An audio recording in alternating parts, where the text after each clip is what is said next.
He buried 14 years of loyalty the same week his father's lawyers were trying to hand him $7 billion, and he never even opened the envelope.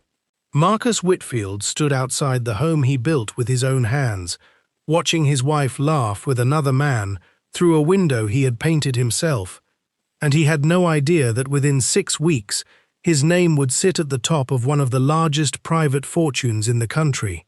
She called him a broke mistake in front of people who once respected him. She had no idea what he was about to become. This is the story of a man who lost everything he thought mattered in the same season he discovered what actually did. It is a story about timing, about pride, about the quiet kind of humiliation that never makes headlines but breaks something inside a person anyway. Most people who knew Marcus Whitfield in the spring of that year would have described him as steady, dependable, a little forgettable. Nobody watching him carry boxes out of his own house that night would have guessed that his last name was about to become one of the most searched names in American business news. Before we dive deeper, let us know in the comments where you're watching from. We'd love to hear from you. And don't forget to hit that subscribe button so you never miss any of our upcoming videos.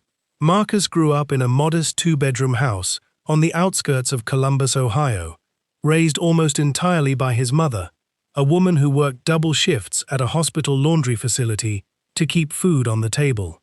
His father was a name he rarely heard spoken aloud, a man who left before Marcus turned 3 and never came back for a birthday, a holiday, or a single school event. By the time Marcus was old enough to ask questions, his mother had learned to change the subject quickly, and Marcus learned not to push. He grew up believing that some people simply weren't built to be chosen, and he carried that belief quietly into adulthood, without ever fully realizing how much it was shaping the choices he made. He met Denise Carter at 26, at a mutual friend's cookout in a backyard in Reynoldsburg. She was sharp, funny, ambitious, in a way that made him feel like he had something to prove just by standing next to her. They married 2 years later in a small ceremony that Marcus's mother cried through, and for a long stretch of their marriage, things were genuinely good. Marcus worked steadily as a project coordinator at a regional logistics company, the kind of job that paid the bills and offered stability but rarely offered excitement. Denise, meanwhile, climbed the ladder at a marketing firm downtown, and somewhere along the way, the gap between where she saw herself going and where their life actually was began to widen. By their 12th year of marriage, the cracks were no longer subtle to anyone paying attention, though Marcus himself was slow to see them. Denise had started comparing him, quietly at first, to the men she worked alongside, men with corner offices and company cars, and stories about business trips to cities Marcus had never seen. She never said it outright, but Marcus began to feel it in the way she spoke about his job, in the pauses before she introduced him at office events, in the small ways she seemed to be apologizing for him without ever using the word. He told himself it was in his head. He told himself a lot of things during those years that, looking back, he probably already knew weren't true. Then came Tyrell Combs, 29 years old, newly hired into Denise's department, the kind of charming that made people feel like the most interesting person in the room simply by being near him. He complimented her work in meetings. He remembered small details about her life. He made her laugh in a way Marcus hadn't in longer than either of them wanted to admit. Marcus noticed the late nights first, then the phone that started staying face down on the counter, then the excuses that arrived a beat too quickly to be spontaneous. He told himself it was nothing. 14 years of marriage does not fall apart because of one new co-worker, he thought. He was wrong. What Marcus did not know, what nobody in his life knew except for one attorney working out of a downtown office 2 states away, was that his biological father, a man named Walter Ashcombe, had spent the last 3 decades building an empire in oil interests, commercial real estate, and private equity that had quietly grown to an estimated $7 billion. Walter had not thought about the son he abandoned for the better part of 20 years, but a diagnosis changes a man's priorities in ways that nothing else can. And in his final months, Walter Ashcombe became consumed with a single unfinished piece of business, finding the boy he left behind in Ohio before it was too late to make it right. The letter arrived on a Tuesday. It sat on the kitchen counter of a house that no longer felt like home, wedged between a cable bill and a grocery store flyer, and Marcus walked past it 3 separate times without opening it. He assumed it was junk mail, another law firm trying to sell him something he didn't need. He had bigger things on his mind that week. Denise had started sleeping in the guest room. She had stopped wearing her ring around the house, and somewhere inside him, in the part of himself he wasn't ready to say out loud yet, Marcus already knew what was coming before she ever said the words. She said them on a Thursday night in the kitchen, standing near that same unopened letter, telling him she wanted a divorce, telling him she had outgrown the life they built, telling him, in a moment that would follow him for the rest of his life, that marrying him had been the broke mistake of her 20s. She said it in front of her sister, who had come by to help her pack. She said it like she believed it completely. Marcus did not raise his voice. He did not argue. He simply nodded, picked up his jacket, and walked out into the night, past the letter he still had not opened, past the life he thought he understood, and toward a future that not one single person in that house could have predicted. The weeks that followed were the quietest of Marcus Whitfield's life, and not the peaceful kind of quiet. He moved into a 1-bedroom apartment 11 minutes from the house he used to call his own, close enough that he still drove past it some nights without meaning to. He told himself it was for convenience, that the location made sense for work, but the truth was simpler and harder to admit. Some part of him was still checking to see if anything had changed. Nothing had. The lights in the living room were different now, warmer, unfamiliar, and once he saw a car in the driveway that did not belong to Denise, and did not belong to him either. Word travels fast in a company where everyone eats lunch in the same 3 restaurants, and by the second week, most of Marcus's co-workers already knew more about his marriage than he had told any of them himself. He kept showing up. He kept doing his job well, because it was the one part of his life that still made sense, and because some quiet, stubborn part of him refused to let Denise take that too. But offices are small, and gossip moves faster than dignity allows, and Marcus quickly learned that everyone in that building had an opinion about what had happened to him, whether he asked for one or not. The moment that would follow him longest happened at a company retirement dinner he almost didn't attend. Denise was there with Tyrell, seated 2 tables away, close enough that Marcus could hear her laugh, carry across the room in a way it hadn't carried for him in years. A co-worker, half out of curiosity and half out of carelessness, asked Denise in front of a small circle of people how she and Marcus were doing these days. She didn't lower her voice. She said the divorce was the best decision she'd ever made, that staying with him had been holding her back, and that marrying him in the first place had been, in her words, a broke mistake she was finally correcting. Marcus was standing close enough to hear every word. He didn't confront her. He didn't say anything at all. He finished his drink, thanked the host for the invitation, and left before dessert was served, walking out into a parking lot lined with cars that all seemed to belong to people whose lives were going exactly the way they were supposed to. He sat in his car for 11 minutes before he was steady enough to drive. It wasn't rage that kept him sitting there. It was something quieter and heavier, the particular kind of hurt that comes from being humiliated by someone who used to know you better than anyone else alive. It was nearly 2 weeks later, on a Sunday evening when he had nothing left to distract himself with, that Marcus finally opened the envelope that had been sitting untouched since before the divorce was even final. The letterhead belonged to a law firm out of Denver, a name he didn't recognize, addressed to him specifically with a level of formality that made his stomach tighten before he'd read a single sentence. The letter was brief. It requested that he contact the office at his earliest convenience regarding a matter described only as, quote, a family estate of significant importance. It gave no further detail.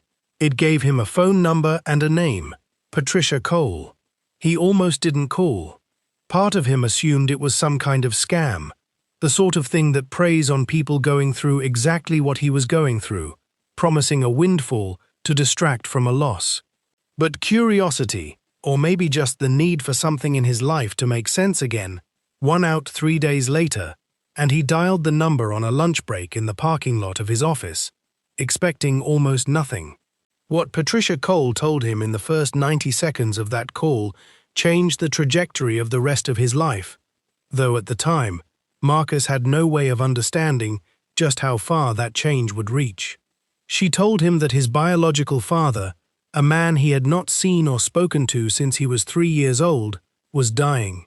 She told him that Walter Ashcombe had spent months trying to locate him, that the search had taken longer than expected because Marcus's mother had quietly moved and changed her last name decades earlier, wanting nothing more to do with the man who left them.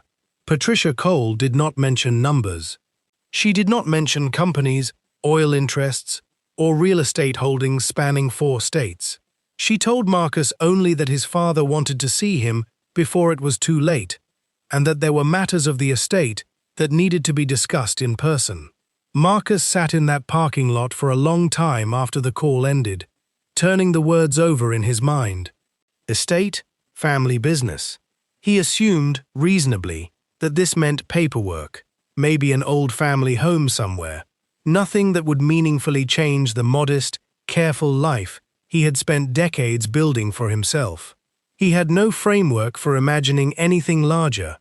He had grown up without a father, without money, without the kind of world where words like estate meant anything beyond a will and a house that needed to be sold.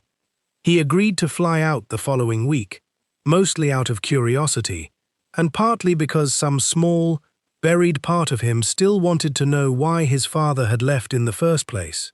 He had no idea he was about to walk into a room that would change everything. The flight to Denver felt longer than its actual 3 hours, and Marcus spent most of it staring out the window, rehearsing conversations he was fairly certain he would never actually have the composure to say out loud. He had spent 38 years without a father. He had built an entire identity around not needing one, around proving, quietly and without ever announcing it to anyone, that he had turned out fine despite the absence. Now he was flying toward the man responsible for that absence, and he genuinely did not know whether he wanted an apology, an explanation, or nothing at all.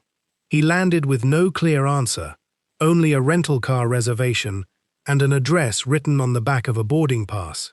The house Patricia Cole had directed him to was not what Marcus expected, though, if he was honest with himself, he hadn't allowed his imagination to expect anything specific. It sat at the end of a long private drive outside the city, understated from the road, larger and more deliberate the closer he got. He sat in the rental car for several minutes before walking to the door, the same way he had once sat in a parking lot after a retirement dinner he wished he hadn't attended. Some doors, he was learning, required more courage to walk through than others. This was one of them. He knocked. A woman he didn't recognize answered and led him quietly down a hallway toward a bedroom at the back of the house. Walter Ashcombe was smaller than Marcus had pictured him, diminished by illness in a way that photographs and imagination hadn't prepared him for. For a long moment, neither man said anything at all. Walter simply looked at him, studying his face the way a person studies something they've been trying to remember the shape of for a very long time. When he finally spoke, his voice was thinner than Marcus expected, but steady. He said he was sorry, not as an opening line meant to soften what came next, but as the entire point of the visit.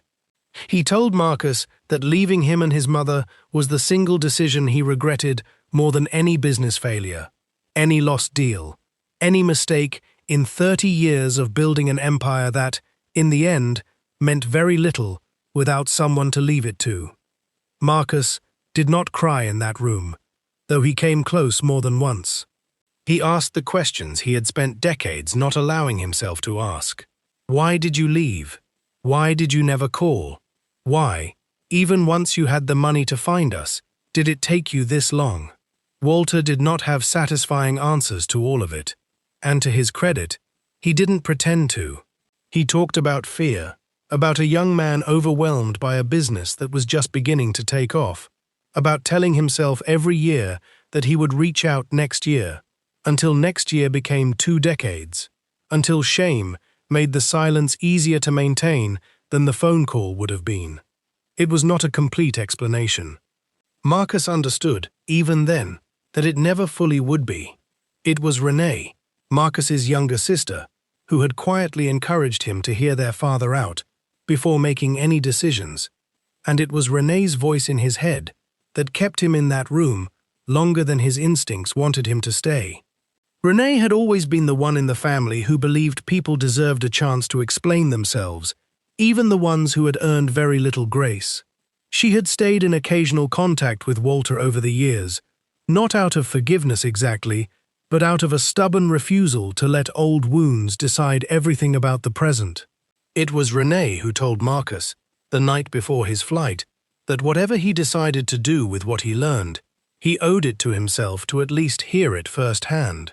Walter told him he was dying. Pancreatic cancer, caught later than it should have been. Weeks rather than months left by most estimates.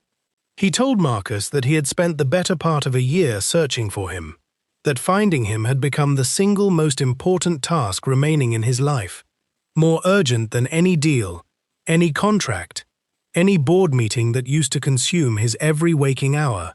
He said he wanted Marcus to have what he built, not as an apology, because he understood no amount of money could function as one, but because there was no one else left, he wanted to leave it to. He still had not said a number. Marcus, sitting in that quiet room, 3 states away from the only life he had ever known, still had no idea what was coming. Back in Ohio, life had continued moving at its own pace, indifferent to what Marcus was learning 3 states away. Denise and Tyrell had moved in together, faster than either of them had originally planned, into a modest apartment downtown that Denise had described to friends as a fresh start.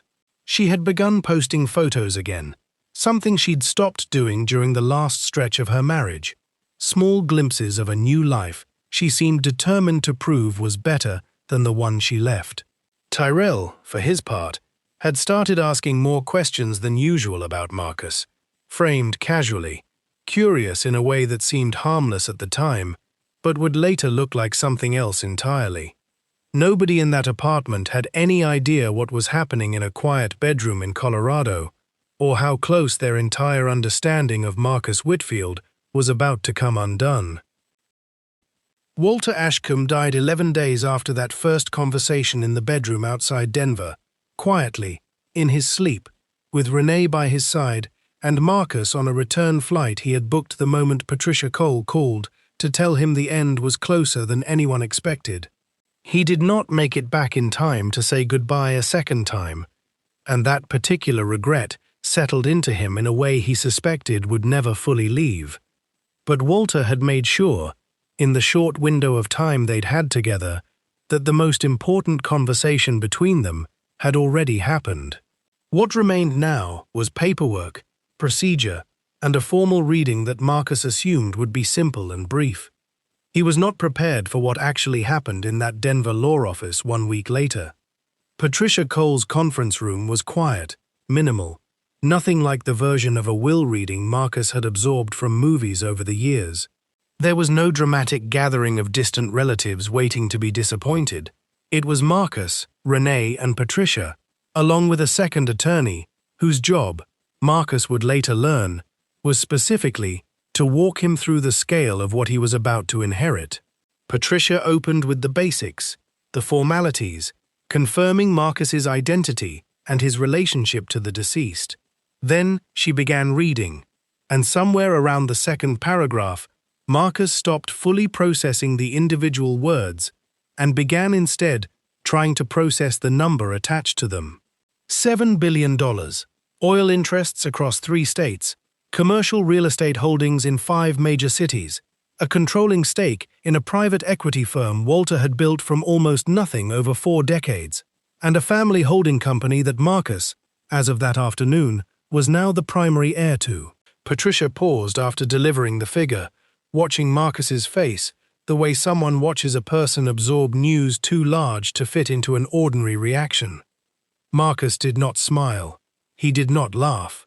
He sat very still, staring at a printed summary sheet with numbers on it that felt disconnected from any life he had ever actually lived, and for a long moment, the only sound in the room was Renee quietly crying beside him. There was a condition attached, one that Patricia explained carefully, aware that it would matter enormously to how Marcus's next months unfolded. The full inheritance would vest over an 18-month transition period, during which Marcus was expected to step into an active leadership role within the holding company, working alongside the existing executive team Walter had built over the years. It was not, Patricia explained, a formality. Walter had insisted on it specifically, wanting his son to understand the business firsthand, rather than simply inherit a number on paper. Marcus, a man who 3 weeks earlier had been quietly restructuring his life around a one-bedroom apartment and a divorce he never wanted, now found himself facing an entirely different kind of restructuring altogether. He asked Patricia, almost sheepishly, whether any of this would become public. She told him it likely would, eventually, though not immediately. Estates of this size rarely stayed entirely private for long, particularly once ownership transfers began appearing in filings and property records. But she assured him there was no obligation to announce anything, no press conference required, no reason he couldn't take the time he needed to adjust before the world found out what he was about to become. Marcus, still somewhat in shock, asked for exactly that, time. He flew back to Ohio 3 days later, a legally different person than the one who had left, though almost nobody in his old life had any reason yet to suspect it. It was a small industry trade publication, the kind read almost exclusively by people inside the energy and real estate sectors, that ran the first brief item about Walter Ashcombe's estate and the transition of ownership to what the article described only as, quote, a previously unknown heir. The piece was short, buried several pages into a section most casual readers skipped entirely, accompanied by an old photograph of Walter from roughly 15 years earlier and no photograph of Marcus at all. It named the holding company. It did not name Marcus directly, referring to him only by his role, incoming principal owner, pending finalization of the estate transition. Denise came across the article almost by accident, scrolling through industry news on her lunch break at the request of a colleague who had mentioned it in passing.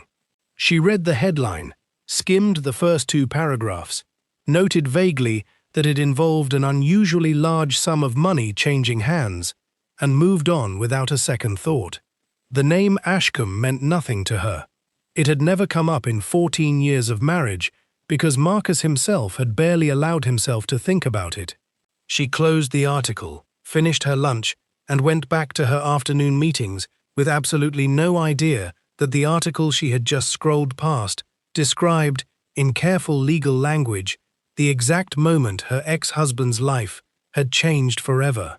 The first month inside Ashcombe Holdings felt, to Marcus, like learning a language he'd never had any reason to study.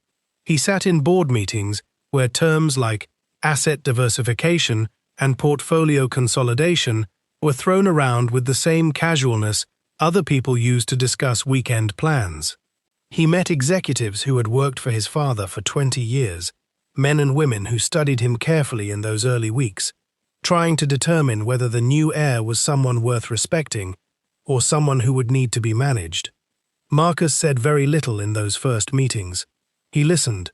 He took notes by hand, the way he had in college, and he asked the kind of direct, unpretentious questions that eventually earned him more credibility than confidence alone ever could have.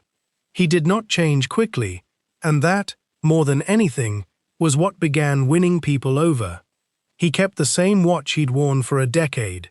He drove the same car for the first several weeks, despite Renee gently suggesting he might want to consider something else now that he technically could.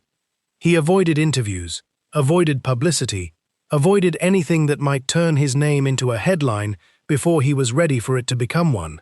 Patricia Cole, watching from the legal side of things, noted more than once that most people who inherited this kind of wealth wanted the world to know immediately. Marcus seemed to want the opposite, and she found herself quietly respecting him for it. Renee remained the only person from his old life who fully understood the scope of what had happened. She had made him promise, early on, not to tell Denise, not because she wanted to hide it forever, but because she understood something Marcus was only beginning to understand himself, that people's reactions to sudden wealth reveal more about them than almost anything else can, and that Marcus deserved to see those reactions play out honestly, without anyone performing for a fortune they didn't yet know existed. Marcus agreed, mostly because the idea of Denise finding out still felt too raw, too tangled up with the humiliation of a night he was still trying to fully recover from. Back in Ohio, life had continued for Denise and Tyrell with the appearance of forward motion, though beneath the surface, something had begun to shift that neither of them had said out loud yet. Tyrell's financial situation, something he had managed carefully to keep vague throughout their relationship, was quietly worsening. A business venture he'd invested in 2 years earlier had failed to deliver the returns he'd promised himself, and a handful of debts he'd never mentioned to Denise were beginning to demand attention in ways he could no longer postpone. He began suggesting, with increasing frequency, that he and Denise move toward marriage sooner rather than later, framing it as romantic urgency rather than what it actually was, a man looking for stability in a life that was becoming less stable by the week. Denise, for her part, had begun noticing small things she couldn't quite name. A private conversation Tyrell ended abruptly when she walked into the room. A credit card statement he closed a little too quickly on his laptop screen. None of it was damning on its own, and she told herself repeatedly that she was simply carrying trauma from her last relationship into this one, projecting suspicion onto a man who had given her no real reason to doubt him. Late one night, unable to sleep, she found herself scrolling through old photos on her phone and stopped on one of Marcus, taken years earlier at a barbecue neither of them remembered as significant at the time. She stared at it longer than she meant to, before closing the app entirely. It was Tyrell, in the end, who stumbled onto the truth first, and not through any deliberate investigation. A former co-worker, someone who had moved into a role adjacent to the energy sector, mentioned offhand at a networking event that a name Tyrell vaguely recognized had recently taken over a major holding company out west. Tyrell asked a few more questions than the moment strictly required, said nothing about why he was asking, and went home that night to search the name himself.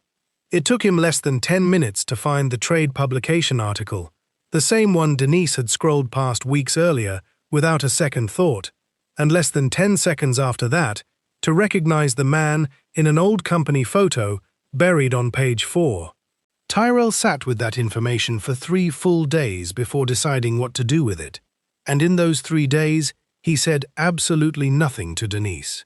He ran calculations in his head that had nothing to do with love and everything to do with the debts closing in around him, weighing what this knowledge might be worth if handled carefully, and what it might cost him if he handled it wrong.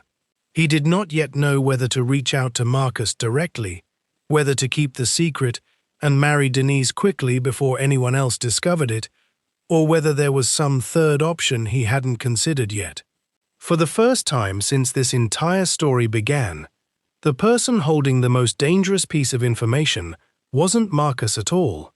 It was the man who had helped destroy his marriage, now quietly deciding how to use the one secret that could destroy everyone. Tyrell made his decision on a Wednesday, though it would take him another 2 days to work up the nerve to act on it. He decided, after 3 sleepless nights of running numbers that never worked out in his favor, that reaching out to Marcus directly was his cleanest option. Not Denise, not yet. He told himself he simply wanted to reconnect, professionally, as one acquaintance to another. But the email he eventually sent, carefully worded and rewritten 4 separate times, was less subtle than he believed it to be. He congratulated Marcus on his father's passing in a tone that felt more curious than sympathetic, mentioned that he'd heard about the transition at Ashcombe Holdings, and casually noted that he was exploring some new investment opportunities of his own, should Marcus ever be interested in getting coffee to catch up. Marcus read the email twice before responding, and both times he understood exactly what it was. He had spent his entire adult life being underestimated, first by a father who left, then by a marriage that slowly stopped seeing him, and somewhere in the last several months, that particular skill of being overlooked had quietly turned into an advantage. He recognized immediately what Tyrell was actually asking for, dressed up in the language of an old friend reconnecting. He did not respond with anger. He responded, 2 days later, with a short, polite message declining the coffee, wishing Tyrell well, and closing the door without ever having to raise his voice to do it. Tyrell understood the rejection for exactly what it was. It was that rejection, more than anything else, that pushed Tyrell into a decision he would come to regret almost immediately. Frustrated, financially cornered, and increasingly desperate, he made the mistake of telling a mutual friend what he'd learned, framing it as harmless gossip, the kind of story that seemed too remarkable not to share. That friend mentioned it, almost in passing, to someone who still occasionally spoke with Denise. Within 4 days, the information had traveled through exactly the kind of informal network that small cities and shared social circles are built on, and it reached Denise not from Tyrell, not from Marcus, but from an old co-worker who called her one evening under the guise of simply checking in. Denise did not believe it at first.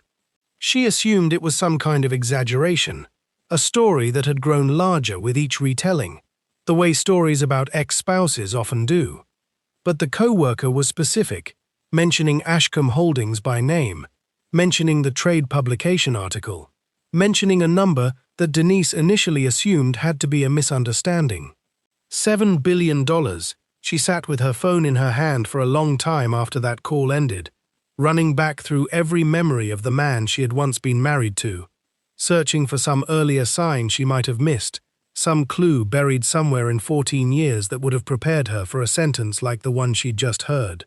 What broke something in her wasn't just the money, though the money alone would have been staggering enough on its own.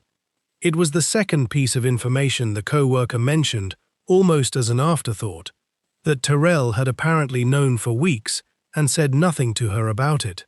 Denise confronted him that same night, and Tyrell, cornered with no version of the truth left that wouldn't damage him, admitted everything. He admitted finding the article. He admitted reaching out to Marcus quietly, hoping for money he never received. He admitted keeping all of it from her because he was afraid of exactly the reaction he was watching unfold in front of him in real time.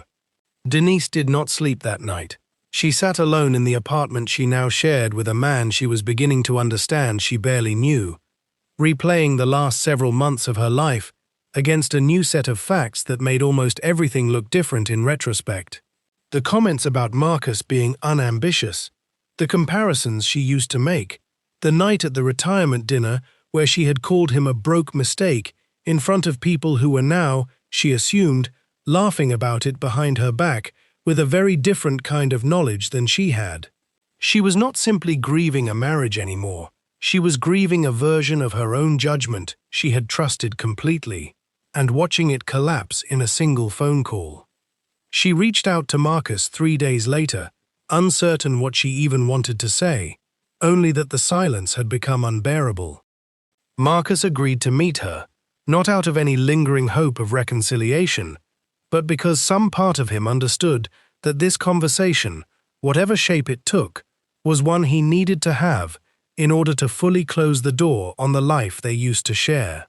He chose a quiet restaurant, away from anyone who might recognize either of them, and arrived early, sitting alone at a corner table, watching the entrance, waiting for a woman he had once promised to spend his life with, to walk in and see, for the first time, exactly who he had actually become.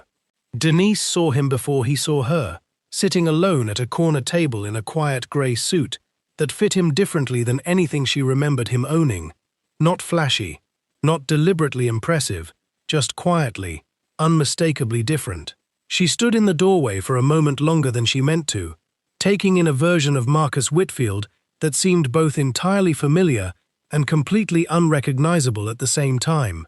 He looked up, saw her, and offered a small, restrained nod, the kind of greeting that carried none of the coldness she had almost expected, and none of the warmth she had, somewhere beneath her nerves, been quietly hoping for either. She sat down across from him, and for a long moment, neither of them said anything at all. It was Denise who finally broke the silence, apologizing first, not for the divorce itself, but for the words she had used on her way out of it. She told him she hadn't known, that if she had known, things might have been different, and the moment the sentence left her mouth, she understood exactly how it sounded, and exactly how little it meant to a man sitting across from her who had heard, in that single sentence, everything he needed to hear about what he had actually meant to her all along. Marcus was quiet for a while before he responded, choosing his words the way he chose most things now, carefully, without unnecessary weight. He told her he wasn't angry anymore, and he meant it, though it had taken months of long nights and a fortune he never asked for to arrive at that particular kind of peace. He told her that what hurt most wasn't the divorce itself. People fall out of love, people grow apart. That much he understood and had made peace with long before any of this began. What hurt was the specific cruelty of the word she'd chosen that night at the retirement dinner, the casual certainty with which she'd dismissed 14 years of his life in front of people who mattered to her, without ever once wondering whether there might be more to him than what she'd already decided to see. Denise had no real defense for that, and to her credit, she didn't try to construct one. She sat with the discomfort of it, understanding, perhaps for the first time fully, that the man in front of her had never actually changed in any way that mattered. He was the same steady, careful person he had always been. The only thing that had changed was the number attached to his name, and the fact that it had taken a number that large for her to reconsider everything she'd once dismissed about him was, itself, the most painful part of the entire conversation for her to sit with. He did not take her back. There was no dramatic reconciliation, no music swelling behind a tearful embrace, only a quiet, honest acknowledgement between two people that whatever they once had was not something either of them could return to now, not because of the money, but because too much had already been said that couldn't be unsaid. Marcus paid for both their meals before she'd even finished eating, not as a gesture of superiority, but simply because it was easier than watching her reach for a wallet in a moment already heavy enough. He wished her well, genuinely, and walked out of that restaurant for the last time without looking back.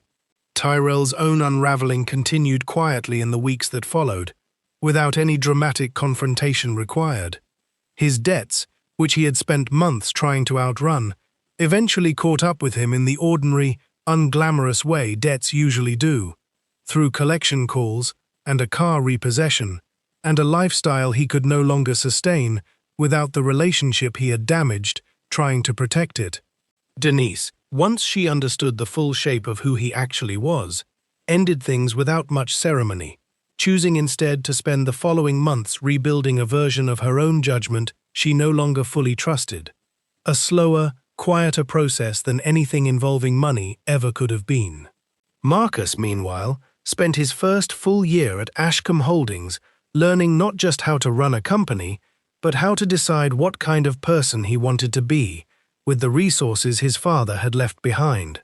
He established a scholarship fund in his mother's name for young people from working-class households in Columbus, the kind of support that might have changed the shape of his own early life had it existed when he needed it. He kept Renee close, made her a formal partner in decisions that mattered, and visited his father's grave more often than he expected to, not out of unresolved anger, but out of a strange, complicated gratitude he was still learning how to name. In the end, this is a story less about $7 billion than about the quiet arithmetic people do every day when they decide who is worth staying for and who isn't, and how badly that arithmetic can fail when it's built entirely on what a person can be seen to offer in the moment. Denise was not wrong to want more out of her life. She was wrong about where more had actually been standing the entire time. Marcus Whitfield did not become a better man the day he inherited a fortune. He simply became visible, for the first time, to a world that had never bothered looking closely enough before. Would you have recognized what you had before it walked out the door? Or does it always take losing something completely to finally understand what it was worth?